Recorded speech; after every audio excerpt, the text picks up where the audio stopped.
Hello students, चलिए आज हम लोग झारखंड एकेडमिक काउंसिल की तरफ से जारी किया गया मॉडल सेट 2023-24 का आज हम लोग स्टडी करेंगे और बेसिक कॉन्सेप्ट को भी जानने का कोशिश करेंगे। और साथ में आप लोग को बता दूं कि इसका इंस्ट्रक्शन को आप लोग ज़रूर ध्यान में रखकर स्टडी करेंगे, क्योंकि यही इंस्ट्रक्शन आपको जाकर एग्ज़ाम में फॉलो करना है, ध्यान में रखना है। बार बार हम आप लोग को सचेत करते रहते हैं, जानकारी देते रहते हैं कि किस तरह एग्ज़ाम में जाकर हम लोग को सतर्क बरतने की ज़रूरत है। अगर आप सतर्क नहीं बरतते हैं तो क्या है ना कि आपको नुकसान हो सकता है। और यहाँ पर आपको एक चीज़ और ध्यान में रखना है कि जैसा कि कल वीडियो में हम बताए थे कि आपको पहले जो है यानी 1.5 घंटा का टाइम मिलता था, अब जो है 1 घंटा में ही आपको कॉपी ले लिया जाएगा। तो देखिए पहले इंस्ट्रक्शन को समझिए। यहाँ पर देखिए इंस्ट्रक्शन बता रहा है कि व्यावसायिक अध्ययन यानी कि 1 आवर का ही टाइम मिलेगा। टोटल जो क्वेश्चन है 40 है। यहाँ पर एक इम्पॉर्टेंट बात है कि नेगेटिव मार्किंग नहीं है, ठीक है। आपको पहले वाला वीडियो में और सारे बताए होंगे कि आपको जो है कि किस प्रकार से इंस्ट्रक्शन को फॉलो करना है, ठीक है। यहाँ पर देखिए टोटल 40 क्वेश्चन है। एक क्वेश्चन जो है एक क्वेश्चन 1 मार्क्स का हो जाएगा, ठीक है। एक क्वेश्चन 1 मार्क्स का है। कर प्रत्येक प्रश्न के लिए 4 विकल्प दिए गए हैं। इनमें से एक सही विकल्प का चयन कीजिए, ठीक है। गलत उत्तर के लिए कोई अंक नहीं काटा जाएगा। ये आप सभी के लिए वरदान साबित है कि नेगेटिव मार्किंग नहीं है। तो क्या है कि बहुत ऐसे स्टूडेंट्स हैं ना कि वो टाइम तो बर्बाद करते हैं और टाइम बर्बाद करने के बाद क्या है वो क्वेश्चन को सोचते रहते हैं। तो आपको ऐसा नहीं करना है। जो पहले सही सही आ रहा है उसको सारा भरिए। अगर 2-4 क्वेश्चन नहीं आ रहा है तो उसको टाइम बर्बाद मत करिए और उसको जो भी आता है आइडिया लगता है उसको आप टिक कर दीजिए, क्योंकि इससे कोई नुकसान आपका नहीं है, ठीक है। और भी ये मॉडल सेट के साथ और भी आपको जो प्रीवियस ईयर का मॉडल सेट है वो भी मैं करवाऊँगा साथ में, ठीक है। और भी हमारे तरफ से जो मॉडल सेट जारी किया जाता है उसका भी तैयारी करवाऊँगा। तो आप हमारे साथ जुड़े रहेंगे और बने रहेंगे। चलिए तो फर्स्ट हम लोग स्टार्ट करते हैं भारत में। देखिए आपको यहाँ पर मैं ना कॉन्सेप्ट की कुछ है ऐसा क्लू भी देने की कोशिश करूँगा, कुछ ऐसे चीज़ों को जो आपको याद रहे। जैसे मान के चलिए अभी क्या है कि आपको यह क्वेश्चन में पूछ दिया गया भारत में इंटरनेट का प्रारंभ हुआ कब था, ठीक है। यानी इंटरनेट स्टार्टेड इन इंडिया। तो यहाँ पर तो कन्फ्यूज़न बन जाता है कि कब रहेगा, याद नहीं रहता जल्दी। तो देखिए इसका मैं क्लू दे रहा हूँ, कुछ क्या आइडिया क्लू दे रहा हूँ। सो देखिए 1977, ठीक है। ऐसे इसका कौन होगा तो याद हमको है 1987। अभी कैसे याद रहेगा तो देखिए ये आपको 19 तो हर लोगों को 19 तो याद अधिकतर रहता ही रहता है। जानते हैं अधिकतर जो है किसी चीज़ का जो इस्टेब्लिशमेंट है 19 में हुआ था। उसके बाद वाला जो डाटा है ना, जैसे 7 है ना, 87 हो गया, 97 हो गया, ये सब में डाउट और कन्फ्यूज़न करता है। तो कैसे इसको याद रखना है तो देखिए इसको डिसेंडिंग याद रखना है कि 19 हो गया और 9 के बाद डिसेंडिंग में जाएंगे तो क्या होगा 8 होगा, 8 के बाद भी डिसेंडिंग क्या होगा 7 होगा। तो अब याद रहेगा कि नहीं याद रहेगा, बेशक याद रहेगा। 19 तो याद ही है आपको, ठीक है। और डिसेंडिंग याद रखना कि डिसेंडिंग फॉर्म में था। इंटरनेट का जो प्रारंभ हुआ था, इस्टेब्लिशमेंट हुआ था, ठीक है, इन इंडिया की बात कर रहे हैं। तो डिसेंडिंग में याद रखना। तो 19 हो गया, 9 के बाद क्या होगा 8 होगा, 8 के बाद क्या होगा 7 होगा। तो कुछ चीज़ें का हम क्लू ऐसा देने की कोशिश करूँगा जहाँ से आपको याद रहे, कन्फ्यूजन ना हो, ठीक है। चलिए नेक्स्ट जो क्वेश्चन है क्वेश्चन नंबर 2। क्या क्वेश्चन 2 में है कह रहा भारत तथा नेपाल के मध्य होने वाले व्यापार कहलाता है थोड़ा सा इसको यहाँ पर कर लेता हूँ, ठीक है, क्योंकि क्वेश्चन में दिक्कत होता है। चलिए अब पढ़ते हैं हम लोग। कह रहे भारत तथा नेपाल के मध्य होने वाला व्यापार कहलाता है the trade between India and Nepal is called. देखिए भारत और नेपाल के बारे में बात करें, एक देश दूसरे देश के ट्रेड के बारे में बता रहा है तो इसको फॉरेन ट्रेड कहा जाता है, विदेशी व्यापार कहा जाता है। लोकल ट्रेड नहीं होगा, ना होम ट्रेड होगा, ठीक है, नन ऑफ दिस से। तो यहाँ पर हो जाएगा फॉरेन ट्रेड, यानी ऑप्शन नंबर बी हो जाएगा, ठीक है। चलिए नेक्स्ट जो क्वेश्चन है क्वेश्चन नंबर 3।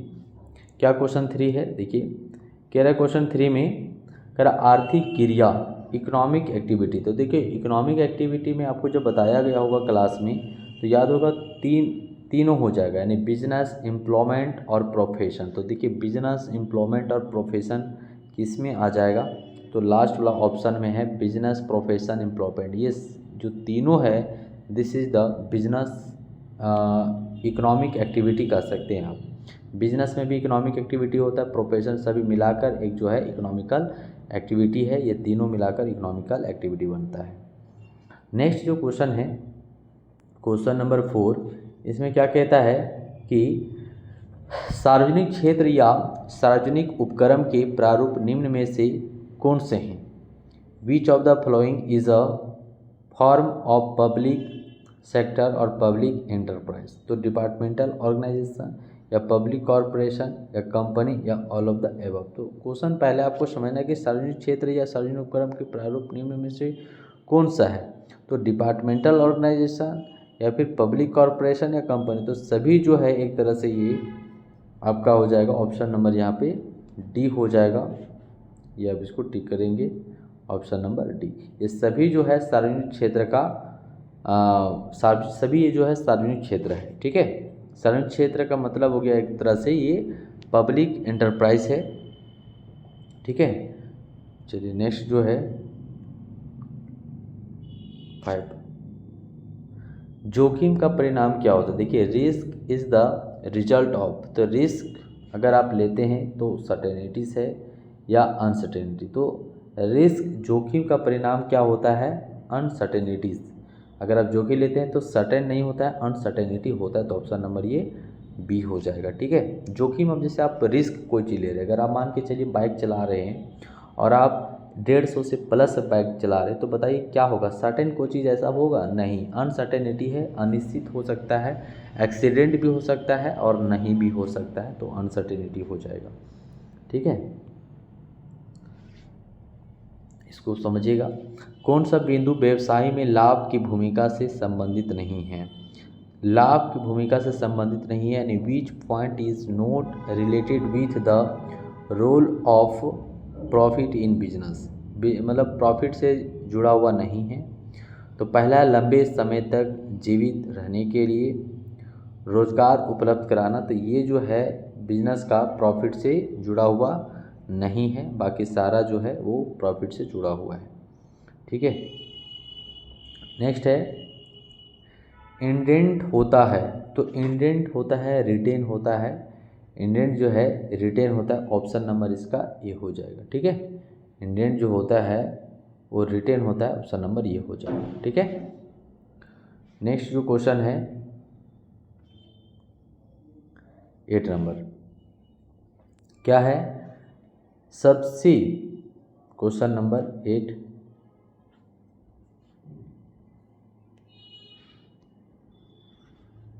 क्वेश्चन नंबर 8 क्या है, सबसे व्यापक क्षेत्र है, यानी द मोस्ट वाइड स्कोपिस।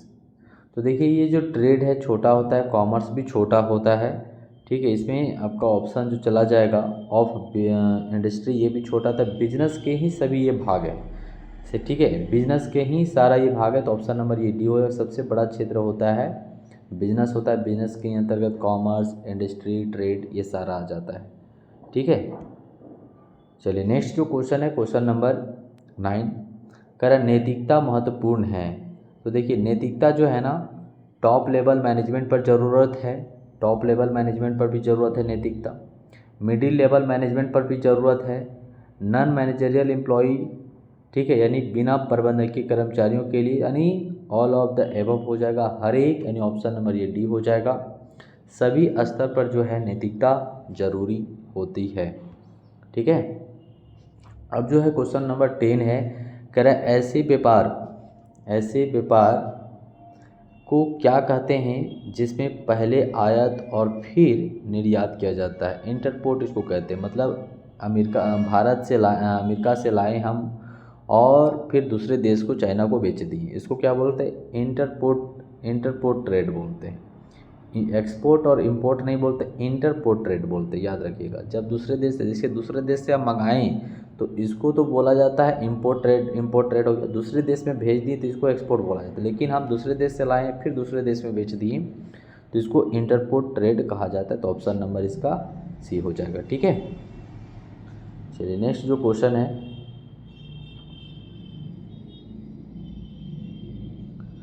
चलिए नेक्स्ट क्वेश्चन नंबर 11 करा, एक व्यक्ति का नियंत्रण विश्व में सर्वश्रेष्ठ है यदि वह व्यक्ति इतना सामर्थ्यवान है कि सभी बातों का स्वयं ही कर सकता है। यह कथन किसका है? तो याद रखना, देखो इसको भी मैं क्लू दे दे रहा हूँ। मतलब एक वो कौन सा ऐसा व्यक्ति है किसने ये कहा कि सारा जो प्रॉब्लम है खुद को कंट्रोल कर लेगा, है ना, सामर्थ्यवान है, सारा चीज़ को कर सकता है, कंट्रोल कर सकता है। तो याद रखना है विलियम एक नाम जो है ऐसा आपको सुनने से लगा, विलियम बेस्टन। ठीक है, विलियम बेस्ट यानी सबसे बेस्ट वो व्यक्ति होना चाहिए, ऐसा क्लू रखना है, विलियम बेस्ट। ठीक है, विलियम बेस्ट जो है सबसे बेस्ट पर्सन हो है वो, जो विलियम बेस्ट ने ही कहा था कि जो व्यक्ति के पास ताकत है, सामर्थ्यवान है हर चीज़ को कंट्रोल करने का, मैनेज करने का, ठीक है, उसे हर चीज़ों को कंट्रोल करने का, वो किसने कहा है? तो विलियम बेस्ट ने कहा है। ठीक है, एक व्यक्ति का नियंत्रण विश्व में सर्वश्रेष्ठ है यदि वह व्यक्ति इतना सामर्थ्यवान है कि सभी बातों का स्वयं ही कर सकता है, सारा बातों जो भी प्रॉब्लम है सारा खुद कर सकता है। तो किसने कहा? विलियम बेस्टर ने कहा था। ठीक है, विलियम बेस्टर ने कहा था। चलिए नेक्स्ट क्वेश्चन है क्वेश्चन नंबर 12। 12 कहता है से हमारा अभिप्राय एक समझौते से है जिसमें साझेदारी को संचालित करने वाली शर्तें, एक सेकेंड बच्चों, थोड़ा सा इसको छोटा कर देते हैं, अब ठीक होगा। से हमारा अभिप्राय एक समझौते से है जिसमें साझेदारी को संचालित करने वाली शर्तें का उल्लेख होता है, यानी refers to an arrangement which specifies the terms and condition that govern the partnership. तो पार्टनरशिप डीड हो जाएगा या रजिस्ट्रेशन और पार्टनरशिप। देखिए कह रहा है इससे हमारा अभिप्राय एक समझौते से है जिसमें साझेदारी का संचालित करने के शर्त लिखा हुआ है, कंडीशन होता है। ठीक है, तो कहाँ होता है? पार्टनरशिप डीड में होता है। Partnership deed as a agreement होता है, उस एग्रीमेंट में पार्टनर्सों के बीच में जो भी बातें होती है, प्रॉफिट लॉस को बंटवारा करने का, कैसे प्रॉफिट लॉस को बंटवारा करेंगे, कैसे कैपिटल पर इंटरेस्ट लगेगा, लोन पर क्या इंटरेस्ट का प्रावधान होगा, ये सारा जो बातें हैं वो कहाँ पर लिखा होगा? एग्रीमेंट में। और एग्रीमेंट को अकाउंटिंग में क्या बोला जाता है? डीड बोला जाता है, डीड। ठीक है, डीड। संलेख भी इसको हिंदी में कभी कहा जाता है, शर्त को संलेख कहा जाएगा। ठीक है, तो ऑप्शन नंबर ये हो जाएगा इसका।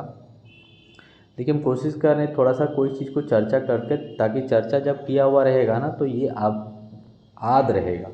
ठीक है, और जब ऐसा ही रट लेंगे ना तो क्या है कि आप तो अभी फ़िलहाल हो जाएगा लेकिन कुछ समय के बाद आप भूल जाएंगे। तो थोड़ा सा कोई विषय पर एक बार ही पढ़िए, लेकिन उसको एक दो बार चर्चा कर लीजिए इधर उधर से बातें से, तो क्या होगा कि फिर इसको आप भूलेंगे नहीं। तो कोशिश हम करते हैं यही चीज़ को लेकर कि इधर उधर से चर्चा करिए। चलिए क्वेश्चन नंबर 13। सहकारी संगठन में सदस्यों की न्यूनतम संख्या होती है। देखिए सहकारी कोऑपरेटिव सोसाइटी ना कम से कम आपको 10 होना चाहिए, कम से कम। ऐसे कोऑपरेटिव सोसाइटी आपको चलाने के लिए गवर्नमेंट नहीं अलॉट करें, कम से कम कोऑपरेटिव सोसाइटी चलाने के लिए 10 व्यक्ति होना चाहिए। तो ऑप्शन नंबर ये बी हो जाएगा। ठीक है, क्वेश्चन नंबर 14 कह रहा है एक सहकारी समिति में निम्न में से कौन सा सिद्धांत लागू होता है? In a cooperative society the principle follow is, यानी कोऑपरेटिव सोसाइटी में कौन सा लॉ लागू होता है? तो 1 मैन 1 वोट, 1 मैन 1 वोट, यानी ऑप्शन नंबर बी हो जाएगा। ठीक है, 1 मैन 1 वोट लागू होता है नियम। नेक्स्ट देखिए यहाँ पर भी इसको याद रखना है। सहकारी समिति अधिनियम पारित हुआ था, cooperative society law was published in, तो याद रखना है इसका 1912।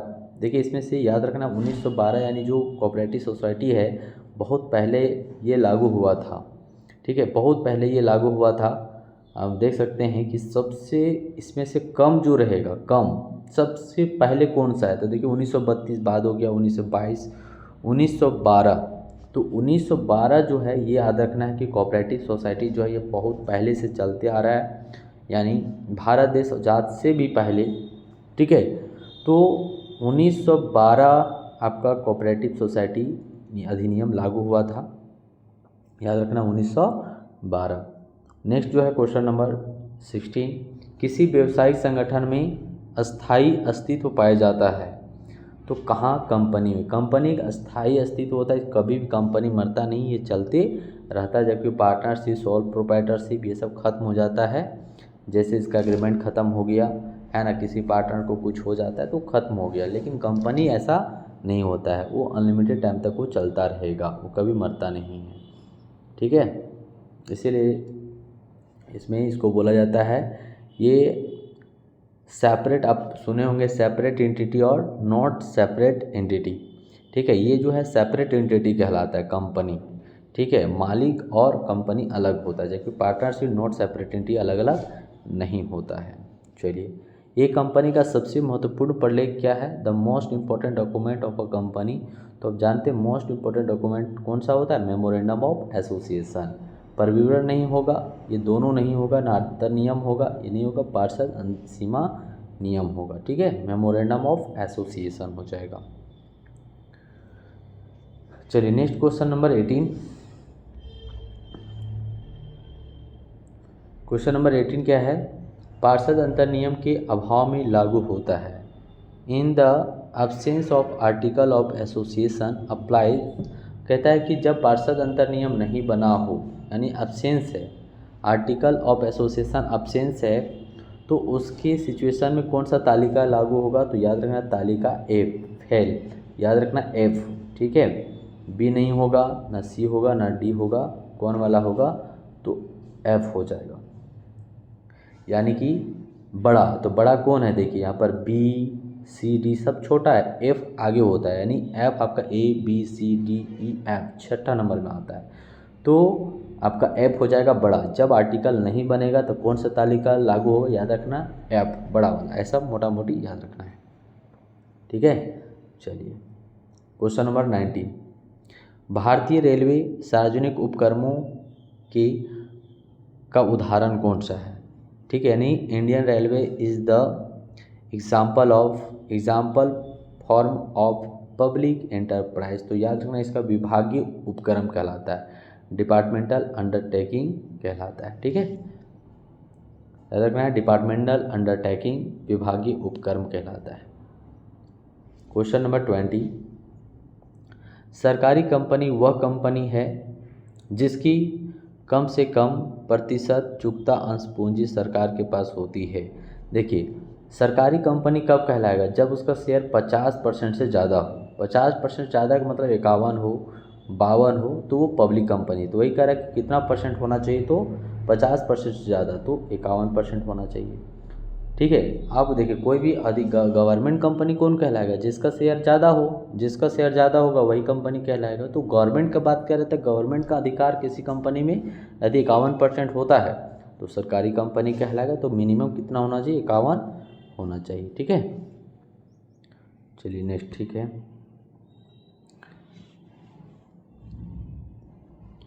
क्वेश्चन नंबर 21,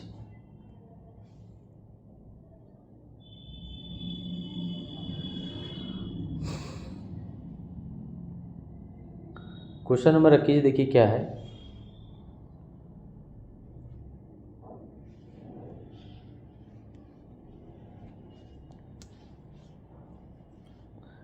क्वेश्चन नंबर 21 में जमा स्वीकार करना बैंकों का किस तरह का कार्य है, तो प्राइमरी फंक्शन है, ठीक है। जमा यानी कि accepting deposit is which type of function of banks, किस तरह का काम है, यानी कि डिपॉजिट जमा करना पहला इसका काम है, प्राइमरी फंक्शन होगा, ठीक है। नेक्स्ट क्वेश्चन नंबर 22 है, भारतीय रिजर्व बैंक स्थापित हुआ था। देखिए भारतीय रिजर्व बैंक ये बहुत चर्चित है, 1935, ये आपको याद रखना है, 1935, या लिख दे रहा हूँ 1935। 1935 भारतीय रिजर्व बैंक कब स्थापित हुआ था, इस्टेब्लिशमेंट कब हुआ था, तो 1935, ठीक है, 1935। नंबर 23, बीमा के पक्ष होते हैं, देयर आर, देखिए बीमा के पक्ष कितना होगा, एक जो बीमा कराएगा, एक दूसरा एजेंट जो उसको देगा, तो 2 पक्ष होना चाहिए, ऑप्शन नंबर ये हो जाएगा, ठीक है। नेक्स्ट 24, क्या 24 में है, निम्न में से जीवन बीमा का उद्देश्य कौन सा है, which of the following is the objective of life insurance, life insurance का काम क्या होता है, प्रोटेक्शन, बिल्कुल होता है, इन्वेस्टमेंट। अब तीसरा में क्या है, प्रोटेक्शन एंड इन्वेस्टमेंट, तो ये हो जाएगा प्रोटेक्शन एंड, तो ये एक तरह से इन्वेस्टमेंट है जहाँ से आपको रिटर्न भी मिलता है, और आपको प्रोटेक्ट भी करता है, जीवन को आपको प्रोटेक्ट भी करता है, ठीक है। नेक्स्ट जो क्वेश्चन 25 है, अंशों के निर्गमन पर प्राप्त वित्त, ठीक है, जो आप share finance received on the issue of share, आप जब शेयर इशूड करते हैं तो जो पैसा प्राप्त होता है किस तरह का होता है, शॉर्ट टर्म होता है या मीडियम होता है, ठीक है, या फिर लॉन्ग, तो क्या होगा, लॉन्ग टर्म हो जाएगा, यानी ऑप्शन नंबर सी हो जाएगा, ठीक है। आपको जब भी शेयर से पैसा आता है तो लॉन्ग टर्म फिनांस कहलाता है, ठीक है, ये कंपनी की लॉन्ग टर्म पैसा होता है जिसको लंबे समय तक रखा जा सकता है। नेक्स्ट क्वेश्चन है 26,